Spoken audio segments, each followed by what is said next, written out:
Today we're delighted to welcome Vincent Hodder, an Australian who has found his spiritual home in Yorkshire as CEO of Leeds Bradford Airport.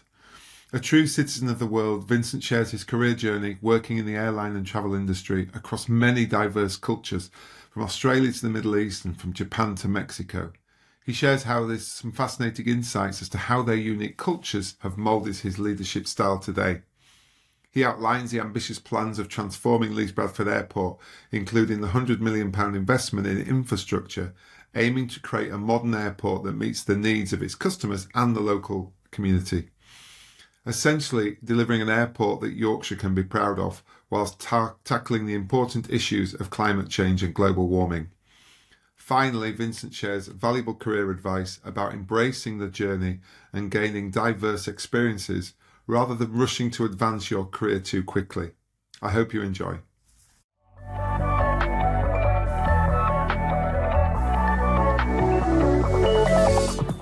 We are joined this morning by Vincent Hodder, Chief Exec of Leeds Bradford Airport. Morning, Vincent. Morning, Steve. Thank you so much for having me on. I really appreciate it. Looking forward to this one. This could be one of our Yorkshire collection, this one, because I think I want to, obviously we'll talk a lot about the airport and its aspirations and ambitions. But like all good stories, let's go back to the beginning. It'd be wonderful if you could sort of share a bit of your history as to how you ended up running, obviously, the greatest airport in the world as a Yorkshireman. So I feel like an adopted Yorkshireman, and it goes back to, I grew up in Bahrain in the Middle East. My father was in the oil industry. My two closest friends in primary school, one was from York and one was from Harrogate. Now, the three of us have stayed close friends. I'm now in my mid-50s. We've stayed close friends for the last 40-something years. So for me, and for really most of the last 35 years, as part of my broader global aviation career, there's always been opportunities to come to the UK, almost on an annual basis, in some cases multiple times per year. But every time I come to the UK, I've always taken a weekend to come up to York to stay with friends. And so that long-term association with Yorkshire makes me feel like I haven't come to the other side of the world. I've actually come home. I was about to say, your spiritual home in Yorkshire, yeah. Which is because where was, when you were in Australia, was it Melbourne you were based down that neck of the woods? I was born in Melbourne. Melbourne is still my hometown, but I have spent more of my life in other countries than I have in Australia. Yeah, and even it'd be good to share that, because there's some amazing cultures and places that you've worked in that are going to give you a wonderful view of life, I assume. It's been a massive change. You think about my oldest daughter, who's 18. She went through 5 different primary schools and 4 different high schools because of the moves around the world. My 4 children, the first was born in El Salvador, the second was born in Australia, the third was born in Tokyo, and the fourth was born in Mexico. So you've got some good passports there. We are the United Nations in one family.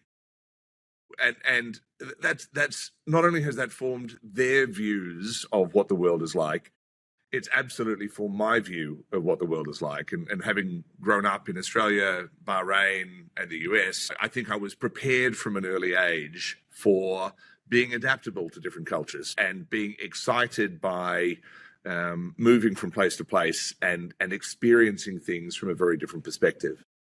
And I've just carried that through for the rest of my career. And it's a skill set. There is definitely a skill set involved in being able to go into a very different culture to the one that you're accustomed to, understand what drives that culture, understand how to adapt your behaviors to operate in that culture. But I think there's something else that you learn. If I'm trying to share something with a group of people, then this is the lesson that I would have people take out of that. And it goes back to Japan, which is very specific culture in terms of the business community. It's a very consensus-based culture. But if you look at large Japanese corporations, the ones that are truly successful, you look behind that, what I think you find is that they are based on an organization following one very specific, strong individual for a long period of time who actually bucks the trend. And so we talk about consensus. There's consensus in terms of the broader group, but the consensus is we're going to follow what he tells us to do.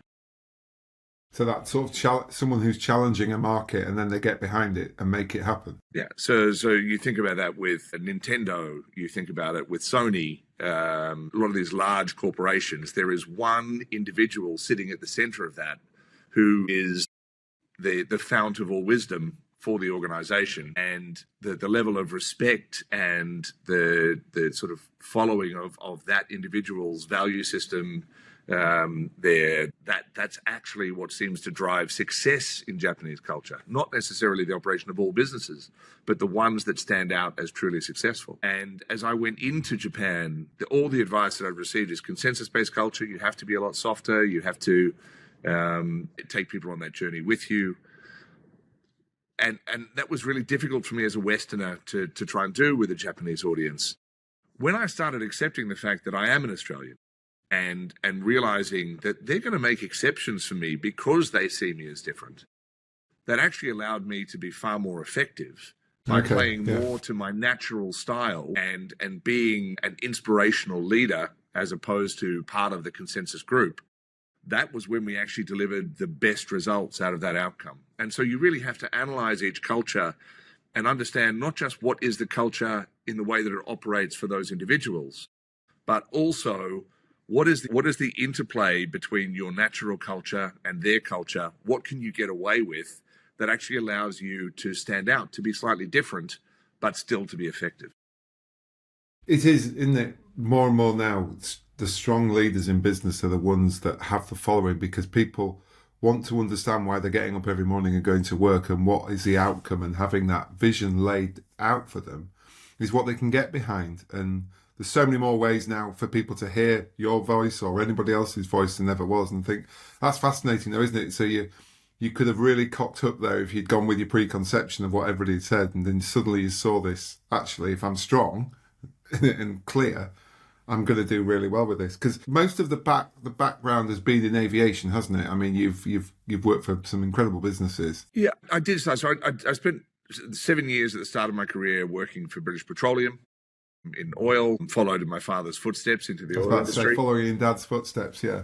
Left there, and actually probably the single most formative period of my career, I spent about 3.5 years working with Bain & Company, the global strategy consulting firm, and moved around a lot with Bain to different parts of the world. But it was an incredibly formative period for me in terms of the way that I think about business, the skill sets that I developed, that being able to cut to the core of what a problem is and identify very specific solutions to that business problem. But it was through Bain that I got exposure to aviation.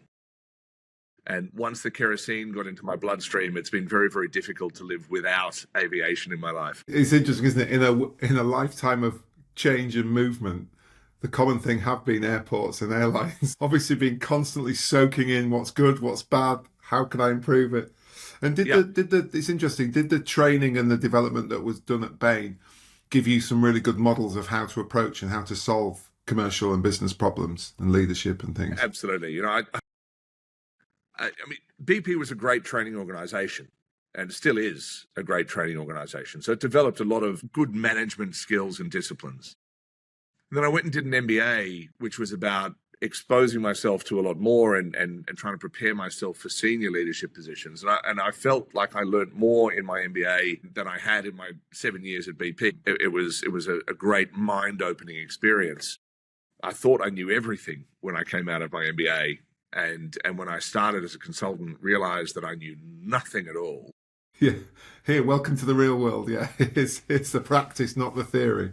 But the way that top tier consulting firms train and develop you, it is very structured, it is very deliberate, and it's very much about models of how to pull things apart and put them back together in a way that nobody has ever done before.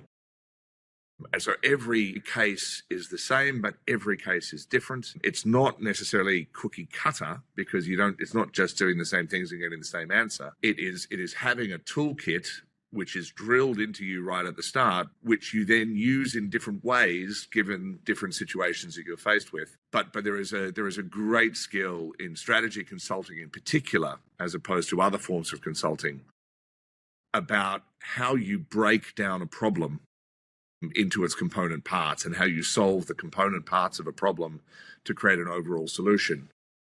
That is core to what these organizations do, and that's why they can charge the millions of pounds in fees that they do. The methodology that sits behind it is unbelievably powerful. Yeah, because that's what you're buying for, isn't it? Is that framework to solve your challenges that sometimes you look and they look over-facing, and so you don't know where to begin. Brilliant. Oh, that's lovely. And so was Mexico, you spent some time in Mexico as well. I assume that was quite a change from Japan. It was, and it was straight afterwards too. So I moved from Japan to Mexico. Mexico, we loved. The Mexicans are very much like the Irish, actually. They love a drink. They've got a great sense of humor.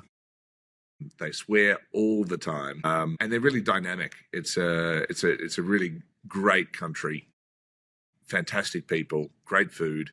And what we were doing in Mexico was to helping to grow a low-cost airline called Viva Aerobus. It has gone from strength to strength and is sort of now vying for position as one of the two largest airlines in Mexico. So it's done Amazing. really, really well. A great So team. they are similar to a Ryanair and EasyJet in the UK and Europe. It was actually started by the Ryan family. Declan Ryan was behind the establishment of it, along with a Mexican bus company called AMSA. So the Irish teaming up with the Mexicans to create because they realised they were similar. A true ultra low cost carrier, very much in the spirit of Ryanair, Wizz, these sorts of organisations, and it's a very, very powerful model. Yeah, brilliant. And so then you were back in the UK, obviously a bit of time at Flybe and a bit of consultancy, and then I've got to say at least once you landed at Leeds Bradford. Well, in 2021, was that when you kicked off as a chief exec? Yeah, so I joined the business in January 21, middle of the pandemic. We were operating 2 flights a week to Belfast on a Monday and a Friday. I bet you're ready for a beer on Friday night, weren't you? It was a bizarre experience, but it was also lucky. It's the only time in my entire career that I've been able to go into a job, particularly a job that I haven't done before. So I'd never run an airport before. I had a lot to learn about the way that the airport operates, but I didn't have to spend my first 100 days learning the operation.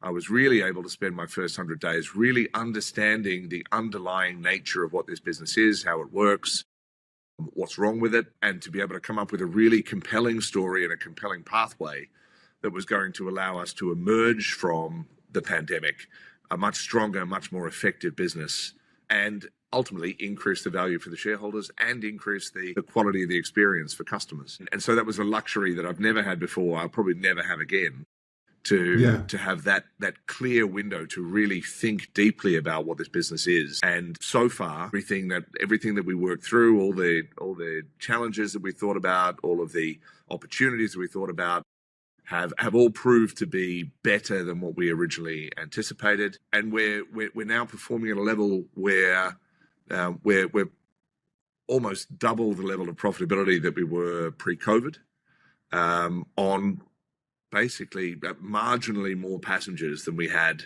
in the pre-COVID years. So we've just made this a much more profitable business with a much higher level of employee satisfaction and a much higher level of customer satisfaction. It's interesting, aren't they? Because those two things are very much linked. We maybe have to confess that we obviously, Leeds Bradford is a client of one of the agencies in our group, Ponderosa. So, but I'm not going to be nice to you because of that. But it's been a very interesting thing when we've done research with you guys about a lot of the feedback that comes from people who experience Leeds Bradford Airport is the staff and it's the team and the amazing service and the amazing attitude they have towards getting people on to a great holiday or a great business trip. And so it's very interesting how the two, if you can keep them happy, then you keep customers happy. It's very a vicarious link, isn't it? Yeah, and this goes right back to the core of what the strategy was that I wrote in those first 100 days.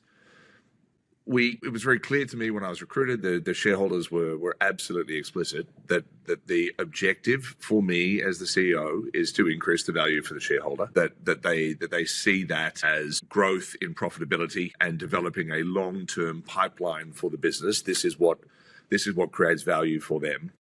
So how do we do that? What are the mechanisms that we can use to make that work? And it starts with the fact that customers make a choice about which airport they're going to fly through. So we need the customers to choose this. Why will customers choose our airport? Because we have an outstanding customer experience. Now, historically, LBA has not had an outstanding customer experience. So that's something that we need to develop and we need to work towards. What's the key element then to what drives the customer experience? And that is the staff. If you don't have your staff on board and your staff are completely committed to that idea of delivering an outstanding customer experience, then they won't. If your staff are unhappy, they'll pass that message across to your customers. So in order to deliver an outstanding customer experience, we had to focus on delivering a better employee experience. And then because of who an airport is, it's unlike any other form of business. I come from the airline side. In an airline, if a route's not working, we can just pick the asset up and move it to another airport, move it to another route. Literally, fly it somewhere else. Can do it from one day to the next. Even something like a supermarket chain. Supermarkets are located all over the country. You can put a new one up in a matter of months. You can close one down. You can convert the building into a tire barn or a pet shop. There's all sorts of different ways that you can use that infrastructure and that real estate. An airport is only good for one thing. It's only good for taking off and landing aircraft. And you can't move the runway. I would love to move our runway closer to the A1, better transport links. That would be fantastic, but it can't be done.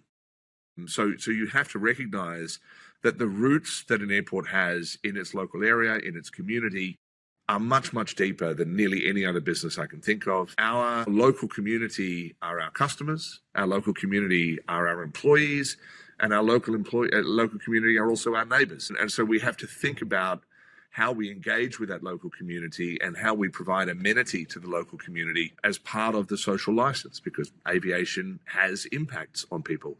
We have aviation noise, we have carbon emissions. In return because we make those things, we have to find other ways to create value and benefit for the people who surround us. That's interesting. I suppose this might sound really naive, but you sometimes forget that airports are a business. I think you were sort of assumed they're part of the national structure and then maybe are they owned by governments and things, then you realise no, each one is its own going concern, isn't it, everywhere in the UK. And you're right, it's that idea of understanding that they are complex beasts, aren't they? Because if you think about, you have so many customers, you've got to keep the airlines happy, you've got to keep the teams, the green lobby and everything. It's a lot going on, isn't it? So it's not like any other business. It's really not. We get a lot of letters from people who, for example, they'll fly out of LBA, they might not have a great experience, and then they'll go to an airport in Spain, for example, and they find that airport in Spain is newer and flashier and better, and that the service that they got was better, and they come back and say, why can't you be as good as the airports in Spain?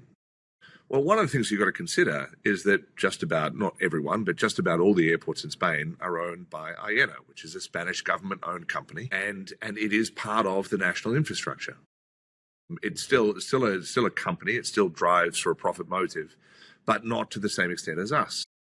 The challenge that UK airports face is, where do we get the funds to invest in developing and growing our airport infrastructure? We're investing £100 million in what we call LBA Regen, this complete renovation of the passenger experience at LBA, expanding our terminal, renovating this 1965 building, building new stands on the apron. There's £100 million which is being invested right now.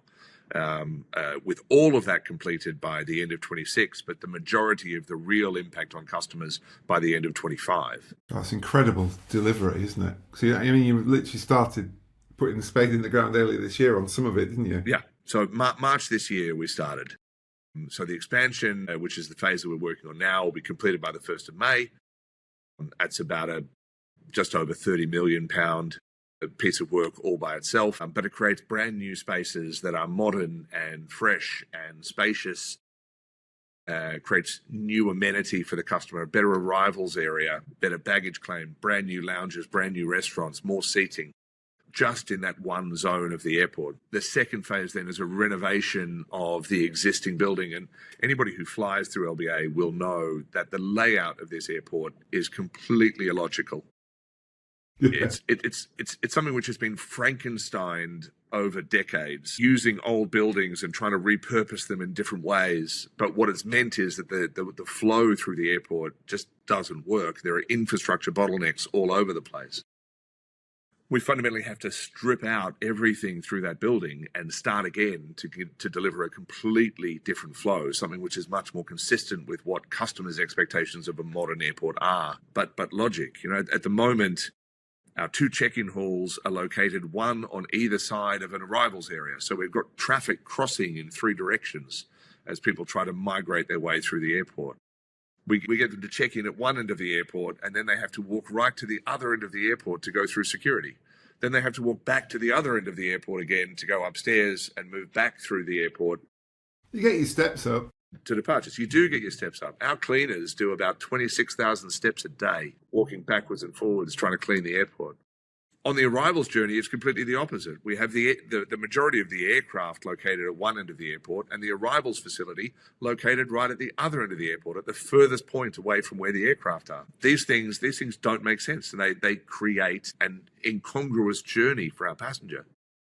So the new version of LBA has the new arrivals area located right next to where the aircraft are, on the ground floor, so that you don't have to worry about wheelchairs and vehicles and things. You just walk straight in from the aircraft, come into the arrivals hall, pick up your baggage, and exit all on the same level.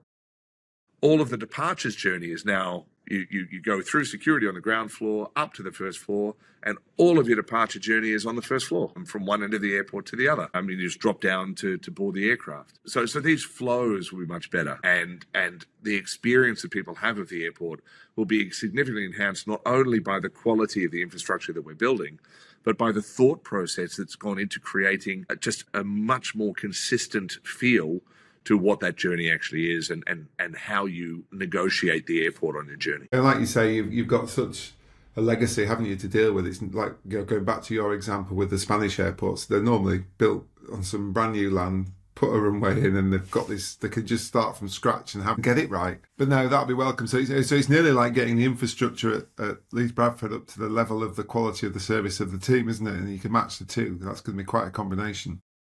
Yeah, absolutely. And we continue to invest in the team. And I think this is, when we as an executive team talk about what LBA is, the story that we tell is that LBA has been underinvested for 20 years.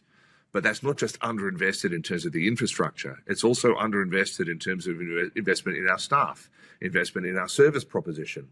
All elements of what this airport is have been underinvested for a long period of time. And if we just built a new building, that wouldn't be enough. That's just a change in the shell. What we know that we have to do is we have to change the culture, and we have to change the focus from being, my job is to focus on delivering this outcome from an airport perspective, to my job is to focus on ensuring that the passenger has the outcome that they want from the journey through the airport. And having the customer at the center of everything that we do is a fundamental change for what this airport is. And I will say, genuinely, it's a fundamental change from just about any airport in the UK. Yeah, that you'll suddenly be very competitive, because you've got competition. It's not easy to get to, but like you say, sometimes for choices, people will travel that horrible journey to Manchester or down to Nottingham, and it's interesting, if you can get it right, there's a captive audience on your doorstep that should become incredibly loyal and aware of what you do. Because we did that research with you guys in terms of just how important holidays are, and even through a cost of living crisis, it is genuinely the last thing that somebody will give their week away in the sun up. They will not go out for dinner, they will not buy Christmas presents. And you are the gateway through to that, isn't it? We've spoken to a lot of travel firms as well about how responsible they need to be in the process, because it's a stressful time. You might be going somewhere new, and it's that whole thing. And if you can get what the Leeds Bradford, the LBA regen is about, that is going to smooth things so much better and actually have a positive impact on everybody who needs you to exist, the top 10 plus airlines that you have going through the airport at the moment, and all of that side of it. Exciting times. I didn't realise it was that quick, some of the changes. You always assume these projects are done in, I'll see you in 10 years, I'll be in my 60s before I get that lovely smooth airport experience. To a certain extent, it does take a long time. In reality, the first real plans for the expansion and improvement of the airport were put to Leeds City Council in 2009. Wow. Okay.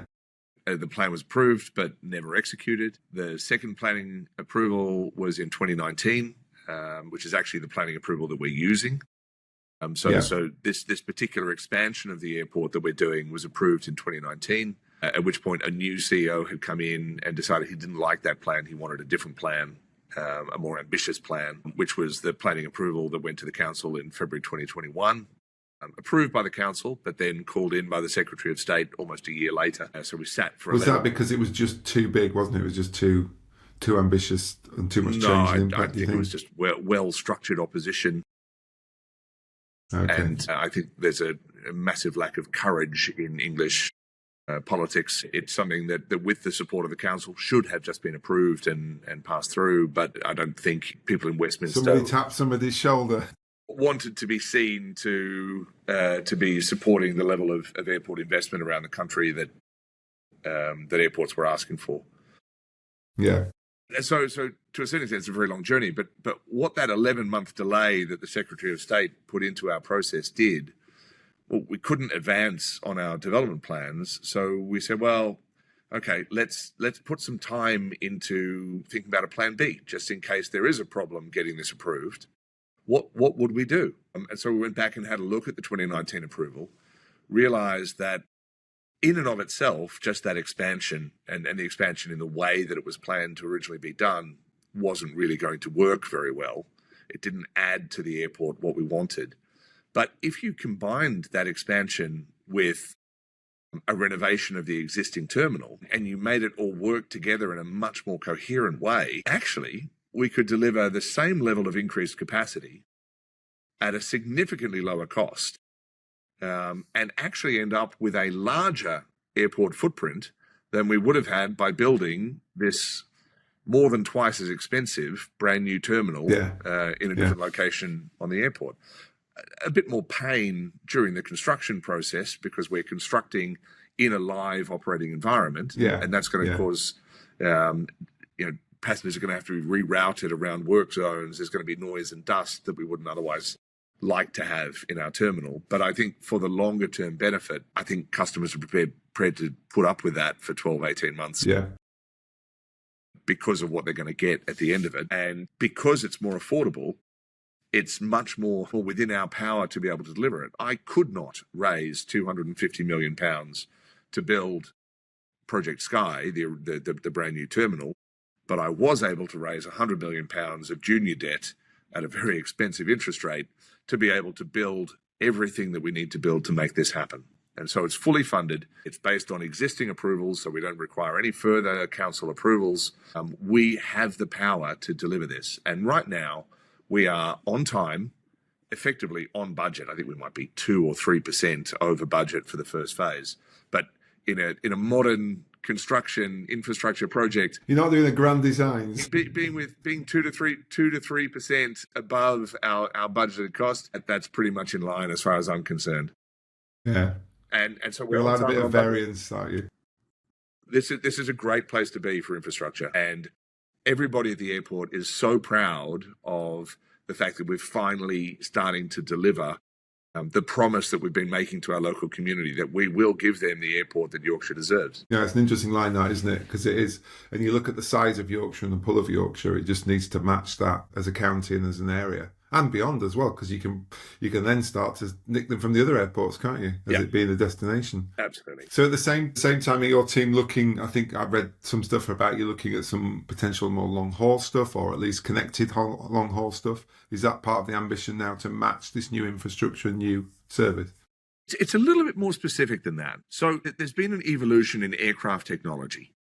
And this is all part of the drive to more sustainable aviation over the long term. New generations of aircraft are quieter, more fuel efficient, and deliver a better level of customer experience. Now, part of that evolution has been the creation by Airbus of an aircraft called the Airbus A321 XLR. XLR stands for extra long range. And what that aircraft is capable of, one of its test flights was a 13.5-hour long flight.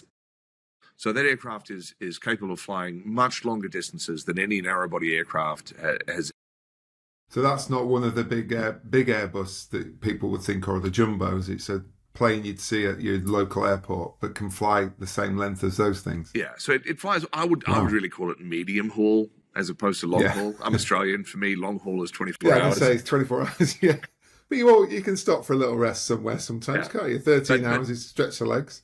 But it will absolutely increase. Sort of the maximum range you get on narrow-body aircraft now is maybe 5.5, maybe up to 6 hours at a real stretch. But these aircraft are designed to fly sort of 8 to 9 hours. So a significant expansion of reach from an airport like LBA. But equally, because it's a smaller aircraft, it means that in these smaller markets, there is still enough passenger demand to make those flights actually work, to fill up the aircraft. And so that evolution was always going to change things for LBA. What's interesting about it, though, so there are A321s operating today, but the product which airlines put onto those A321s is designed for short-haul flying. With the XLR, the way that airlines are designing their product set is they're recognizing that if they're going to use it for a range of longer destinations, that they need to have a product which is much more aligned with that long-haul, wide-body aircraft product. So airlines like JetBlue are putting, and Saudia are doing it as well. They're putting full lie-flat suite type business class products in those aircraft. They're giving more legroom in economy than they give on their existing versions of the aircraft, because the aircraft are being configured specifically for these medium-haul flights. But what it opens up for us specifically, North Atlantic, so New York, Chicago, Boston, so Washington. The whole East Coast suddenly is a fair game, is it? Yeah, potentially Florida comes into the mix as well. It'll depend. The aircraft hasn't started operating in anger yet. It'll depend on the configuration of the aircraft and the specifics of each airport. But it theoretically absolutely would reach to Orlando. On the other side, it opens up the whole Middle East, and with all the focus on. Look at how Dubai has developed over the last 20 years, and that is now a genuine tourist destination. Yeah. Well, but you look at the investment that the Saudis are making at the moment in building tourist infrastructure in Saudi Arabia. I was there earlier in the year. Absolutely astonishing what they're building, the quality of it, the experience of it. I was absolutely amazed at the level of vision and investment which is going on to make Saudi Arabia a genuine tourist destination. But all of that opens up to us potentially even as far as Pakistan direct out of LBA. It's right on the edge of the performance envelope of the aircraft. It'll depend on configuration. A quick tailwind to get there, okay. Theoretically, you've got the ability to fly direct flight over 10 hours out of LBA, which is just an astonishing change. So what we're doing with the airport is trying to prepare the passengers' experience in the airport to make ourselves attractive to those airlines to deploy that capacity here. Yeah, and so you don't have to make any changes for those aircraft to the runway or anything like that. Nope. Wow. And this is that is a game changer, isn't it? A technical piece. They are what we call Code C aircraft. Code C is the same as 737s and your A320s, the same aircraft that people travel off on their holidays. This aircraft fits in the same envelope operationally as the existing aircraft that are here, with no changes. Exciting. Watch this space then. You better go and get some deals done and get the world opened up to Yorkshire. I'm working on it. I'm absolutely working on it. Tell me. Go on, sorry. I was going to say, when I took this job, the recruiter, knowing that my background is airlines, not airports, the recruiter called me up and said, that the airport has had 3 CEOs in the last 3 years. So this is the 4th CEO in 3 years. The board and the shareholders, they've seen all the normal candidates that you would normally see to be the CEO of an airport in the UK. And what they've said is, we want someone different. And she said, I couldn't think of anybody more different than you. It was a compliment, I assume. I take it as a compliment. But that's the way that I approach this role. And what we're trying to do at LBA is to do things differently to other airports, because otherwise we're the same as everybody else. We don't stand out. So what is it that we're trying to do that's different? Well, the way that we're approaching our regeneration is different.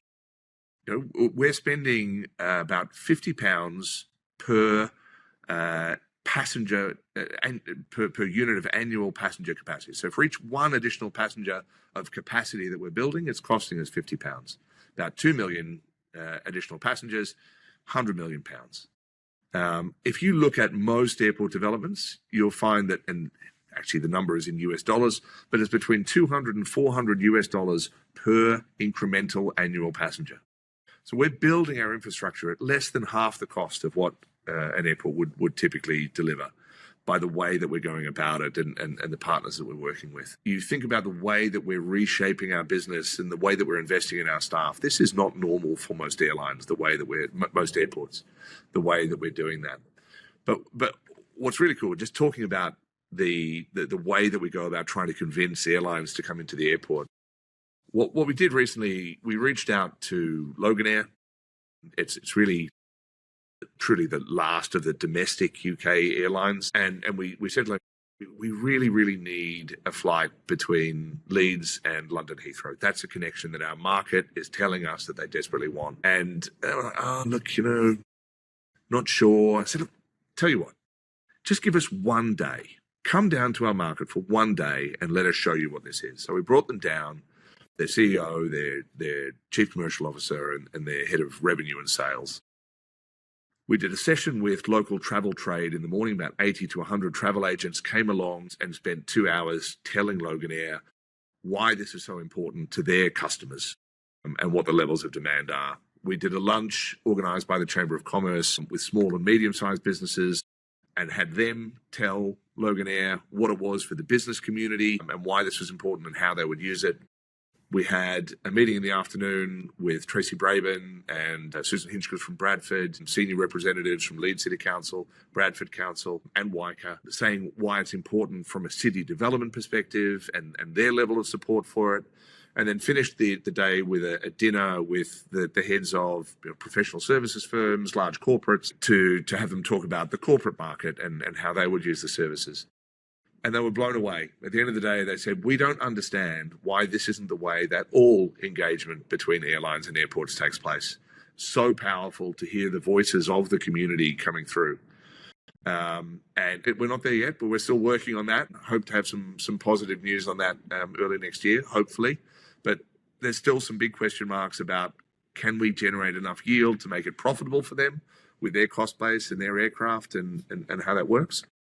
But it's this approach of leveraging our community, making our community part of the future success of the airport, not just having it be we're focused on our business and our profitability, but actually we are genuinely focused on how we deliver amenity for the local community. And I think everything that we do, the way that we approach expansion, the way that we engage with community, the way that we engage with airlines, we are genuinely trying to be different to other airports because we think that's what Yorkshire deserves. Yeah, and that's what we have to. I think it's really interesting because going back to your earlier point, and obviously I've lived in Yorkshire all of my life and been through many iterations of Leeds Bradford Airport. It always did feel like it was sort of sitting on its laurels. It was like, we're here, where else are you going to go, mate, type of thing. And then suddenly people started going, I can go to Manchester, I can go to, and then obviously you had Doncaster for a while. It's interesting just showing that hunger and that passion. And like you say, that will be very infectious to businesses. Because if they can suddenly get on and then enjoy sort of the groundswell you create and be part of that, it'll change the area. It'll make the Yorkshire proud again to say, yeah, come on, you can get to us easily. We can get to places easier. You don't feel like this second-class citizen when it's the flight world. Yep. And so it's brilliant. It's a brilliant lesson there to say, just because you are the only airport in Yorkshire doesn't mean you sit back. You go and tell people why you should get involved. I think that's a really good lesson for people. In terms of one of obviously the challenges you've had, and you've been very clear in that in the Regen project, is about this net zero carbon that you're shooting for, because obviously that will be from the outside, maybe not overly educated sometimes. Everybody say air travel's terrible, you're killing the planet. Why would we let you build more? Which obviously you've been through in the planning process. So how are you driving that through as another small project on the side of everything else you've got to do? Yep. Look, as I've been in the aviation industry for over 25 years in senior roles, and there is nobody in aviation who does not appreciate that this is an industry that emits carbon, that it is having an impact on our planet, on our climate, and that as an industry, as a society, we need to do something about that. The industry is completely committed to being net zero by 2050, but there are parts of that travel experience, particularly the flying part, where it's not an easy process to decarbonize in the short term. And I'm unapologetic. I believe in the power of technology. And I believe that as a society, it is not an option for us to go back to the Stone Age and have everybody only sit in their little village, in their 20-minute community, and not engage with any other part of the world. This is not realistic.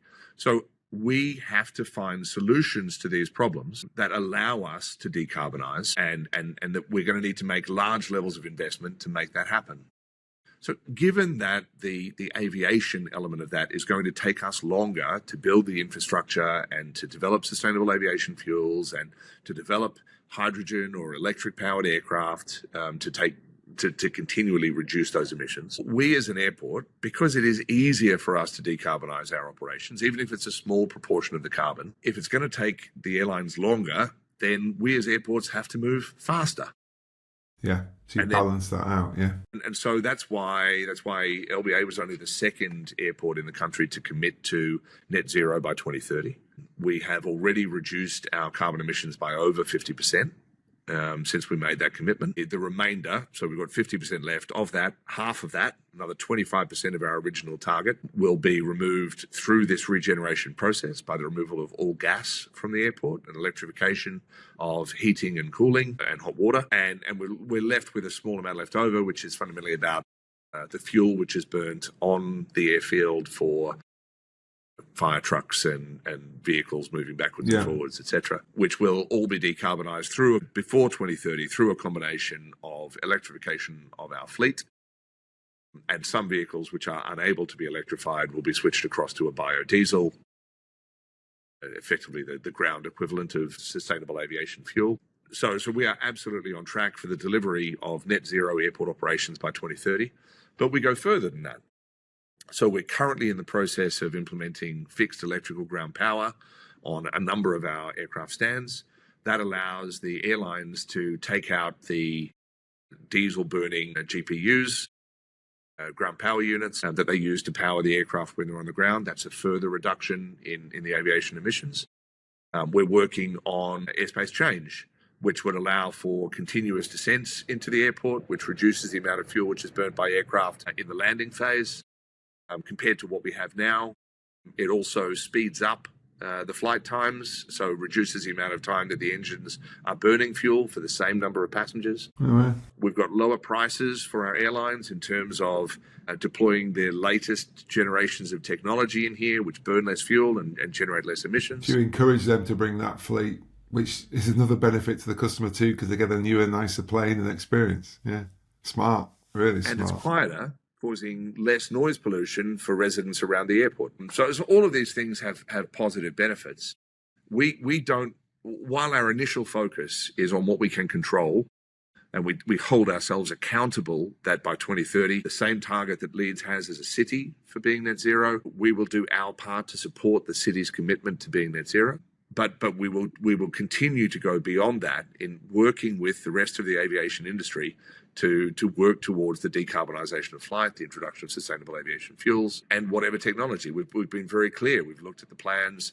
If any of our airlines decides they want to bring in hydrogen-powered aircraft, we know how we can support that in terms of hydrogen delivery to the aircraft. In terms of fueling and etc. We won't make those investments unless that's what the industry chooses to move to. But the moment that one of our airlines wants to bring that aircraft in, we can start the process of getting hydrogen into plane to be able to support a decarbonised flight operation. What we don't want to do is to go investing an enormous amount of money right now into hydrogen infrastructure and then have a VHS Betamax problem where the industry says, no, we're not going to do that. We're going to go with batteries instead. And so what we need is more power generation. I'll put a translation on what Betamax and VHS is for maybe our younger viewers. And obviously, you know the industry well, the wider airline industry with your do you think there is a passion? This isn't just something that you guys in Leeds Bradford everybody's trying to champion it. They realise it's got to be done. There is an undoubted commitment right across the global aviation industry to be net zero by 2050. That's a great thing to hear. And yeah. I've seen this evolve. I've been involved in this since before 2000, have seen the evolution of the aspiration, have seen the increase in momentum that sits behind that. Lots and lots of things around. There were people investing in sustainable aviation fuel trials in 2005, 2006, but those initial investigations and those investments have morphed and grown into genuine investment in commercial scale plants. People are building plants and selling their entire offtake for the next 10 years. Airlines locking in, I will take everything you can produce for the next 10 years, pre-written contract saying this is what we're going to do. And that means that more plants are getting investment, more things are being developed. Yeah. And suddenly it gallops, doesn't it? Yeah. It's a constant process of acceleration from a very, very low base. But just I could measure the number of conversations I had about sustainability. Maybe it was once a month back 20 years ago. It might have been once a week 10 years ago. Then it went to once every couple of days. It is 10 times a day I'm having industry conversations around sustainability. Every single interaction I have with airlines, with airports, with service providers, every conversation has sustainability in it. It is a living thing in this industry, and I have no doubt about the commitment of the industry to make this real. Yeah, fantastic. That is great to hear. That is great to hear. Couple of quick questions. I've just realised the time as usual. This has been so engrossing. You've got the airport to run, and you've got a regeneration. How are you sleeping? Like a baby. Very tired. I put my head down, my eyes close, and then the alarm clock goes off. It is that much. Look, it's a big role, and it has its stresses and its pressures. But I also have a great team, and we worked, particularly with the redevelopment, we worked very hard in the early phases to make sure we were finding the right partner to work with. And so we worked with Farron's Construction. Farron's have been absolutely awesome through the first phase, really collaborative, and they really understand what we're trying to drive to. They understand how important it is that we get this on-time delivery. They understand that the cost of what we're building is critical, and they have absolutely bought into the way that we do that. Obviously, we structured the incentives around the contract really carefully to make sure that there was maximum alignment between us and the contractors in terms of what we're delivering. But that's been really, really good. We hired really carefully in terms of the people we were going to bring in to help us run it internally. And there's a really, really good team there, which is managing that delivery. But more broadly, the team here at LBA have been waiting for this opportunity for so long. I'm going to say there's an excitement that it's coming at last, isn't it? So the level of commitment from right across the team is so strong. Everybody wanting to be involved. I'm not having to drag anybody into this. It's all about people volunteering and saying, hey, I can help, I can do this, I can do that. And that takes a lot of the weight off me, just the sheer positivity of the organization. But I have a great team of people. We've worked really hard over the last 3 years to build all of our capabilities. And that's really showing up now in terms of both the customer experience delivery, the employee morale delivery, and just the bandwidth that we now have to be able to deliver so many more projects at the same time than we could have imagined we would be able to do 3 years ago. And I've got to put this plug in. We've just done our latest version of customer net promoter score. This is, would you recommend the airport to friends and family? Historically, we've sort of moved mid-20s to mid-30s sort of number. We got it up into the 40s for a period last year, and then dropped down as we did security upgrades, which impacted on customers' experience. But our latest version of that has us at a net promoter score of 59. Whoa. And that is an outstanding net promoter score. I was about to say, technically a positive net promoter score is good. For a business like yours with so many integral parts and so many things that technically could go wrong for a person and an individual, that is incredible. Yeah, and that doesn't mean that we're perfect. It doesn't mean that every customer is getting the experience that we want them to deliver. We have service failures too. But where we have a service failure, I think we've evolved a lot in terms of the way that we respond to that service failure and the way that we care for our customers. But it is very much driven off the back of all of our staff are genuinely committed to the people who travel through this airport because they see them as their friends, their relatives, their neighbours. And they These are probably the are in people who are some travelling. cases. They want them to have a great experience, and our staff go the extra mile to try and make sure that they are friendly, they're welcoming, and that they help people as much as humanly possible to have the best experience they can in our I'm assuming that NPS score is going to be a key measure of how you deliver the next phase of this business, isn't it? Because it's an ultimate result of everything, of the choice, of the journey, of the experience. One of the guys I had on the podcast, interesting guy called Anthony Caribbean, runs a business called Be Online, and he uses that technique. He uses the NPS score. He basically has services for small businesses. And his view is he starts with a target NPS score, and then he does that Amazon working backwards. So everything he does is how to get that. And it was a fascinating lesson when he explains all the bits. Where could it go wrong? Right, support or usability of the website, etc. And it sounds like you guys are driving a very similar train on that in terms of how you get there. Yep. And look, it is just not possible for us to deliver all of the things we want to deliver immediately. There are limits on resource and limits on funds, and we have to prioritize. But we have a very, very clear set of plans around when we're going to do things, what we're going to do, how that all contributes to improving the overall customer experience. And a big part of the improvement in customer experience does come from just the change in the infrastructure that we work in. That of itself will make a material difference. But even in advance of that, what we're seeing is that the service that we try to offer and the genuine care and commitment for our customers is making a massive difference in the way that people perceive us as an airport. Brilliant. I love it. Right, a little bit of reflection. I'll let you get on with your busy day. We always like to ask this question. Is there a piece of advice you'd give to young Vincent? I don't know what country you'd have been in at that stage when you've left school and uni, that you've learned now that you think, wish I had that in my back pocket. I wish I had that little bit in the back of my head. Is there anything that you'd leave yourself with? There's a particular piece of advice that I do give to others, and there's genuinely nothing that I would change about my career. I've enjoyed every element of it. All of it has contributed to getting me to this point. But the piece of advice that I do give to people at the early stages of their career is, don't be in too much of a hurry to advance your career. In the early stages of your career, build breadth. Give yourself the widest set of experiences that you possibly can.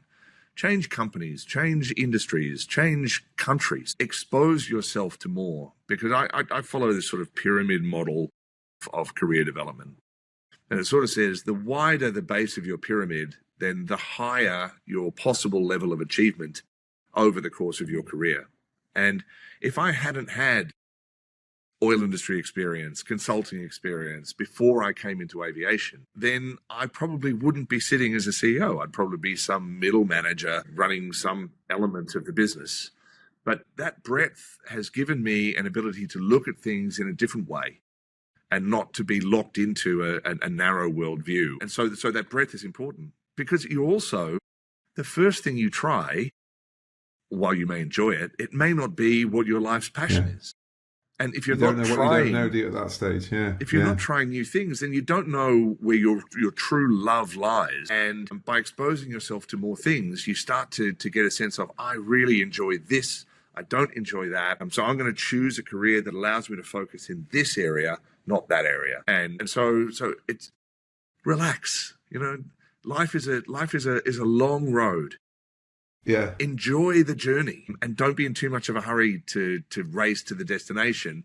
Just enjoy being who you are, where you are, enjoy the people around you. The more you can bring joy into your life, the more success you're going to have over the course of your life. I love that, because it is, and you will know, you'll know when you found it. There was one of my other guests discussed it in a slightly different way, but the same message. He described himself in his early 20s as a professional flounderer, as he floundered from one thing to the other, and then suddenly got really into travel. And he runs a really big travel business now. And he went, I can do this as a living now. He worked out he could do it. And like you say, he's got a smile on his face every day because it's nearly a hobby that he's getting paid for, and running a big business that does these amazing sort of small group adventure tours. And that's just it. We all, unfortunately, will be spending most of our time at work when we're awake. So make it as good as possible is great advice. Vincent, thank you so much for your time. I really appreciate it. It's so fascinating to hear. I mean, we actually haven't spoken about the day job, have we? If that makes sense. It's so interesting to hear what goes on, and you've delivered it with such passion that I'm pretty excited about my holidays next year flying from Leeds Bradford. Well, so I promise you, you will have a fantastic customer experience traveling through the airport. If not, I know where you are. Right. Good lad. Thank you very much for your time. Thanks, Steve.